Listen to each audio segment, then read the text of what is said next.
Hi, it's Caroline, the AI rep here at Sunstream Infrared Saunas, with another FAQ video. Today's question is, are near-infrared, mid-infrared, and full-spectrum saunas just a marketing gimmick?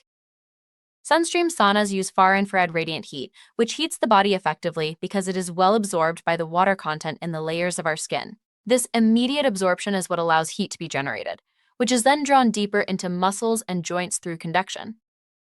Mid-infrared has a lower absorption rate compared to far-infrared, so it produces less heat. There is little evidence showing any specific health benefits from mid-infrared. Near-infrared and visible red light produce almost no heat in our bodies. Their effects are not thermal but biochemical. They stimulate the mitochondria in our cells to produce ATP energy, which accelerates healing.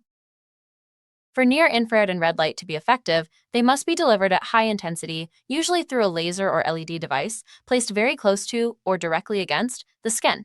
Near-infrared and red light transmit easily through tissue without being absorbed. Therefore, they do not create much heat. Placing near-infrared or red light devices inside a sauna, mounted on the walls, such as halogen heaters, LEDs, or heat lamp bulbs, is unlikely to provide meaningful therapeutic benefit. There are several reasons why near-infrared and red light do not work well in a sauna. Number one, the light intensity is typically too low, unless a specific body part is positioned very close to the source. Number two, the sweat on the skin will reflect some of the near-infrared or red light. And thirdly, the near-infrared and red light transmit through our tissue best when the body is at normal temperature, not when it is heated in the sauna.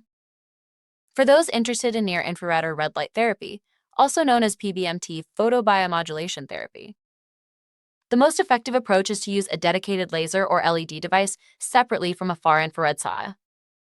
Rely on the far-infrared sauna to raise your core temperature and induce a good sweat, and use PBMT devices at other times outside of the sauna. In our opinion, the addition of red light, near and mid-infrared into the far-infrared saunas is indeed just a marketing gimmick used by brands to differentiate themselves in the marketplace. They do not add any significant therapeutic benefit to those of the far-infrared heat. I hope that information helps you navigate the confusing infrared sauna marketplace. Please contact us anytime with all of your questions and benefit from our 27 years experience working with infrared saunas. Visit sunstreamsaunas.com or give us a call at 1-888-262-4477. And I'll see you in the next video.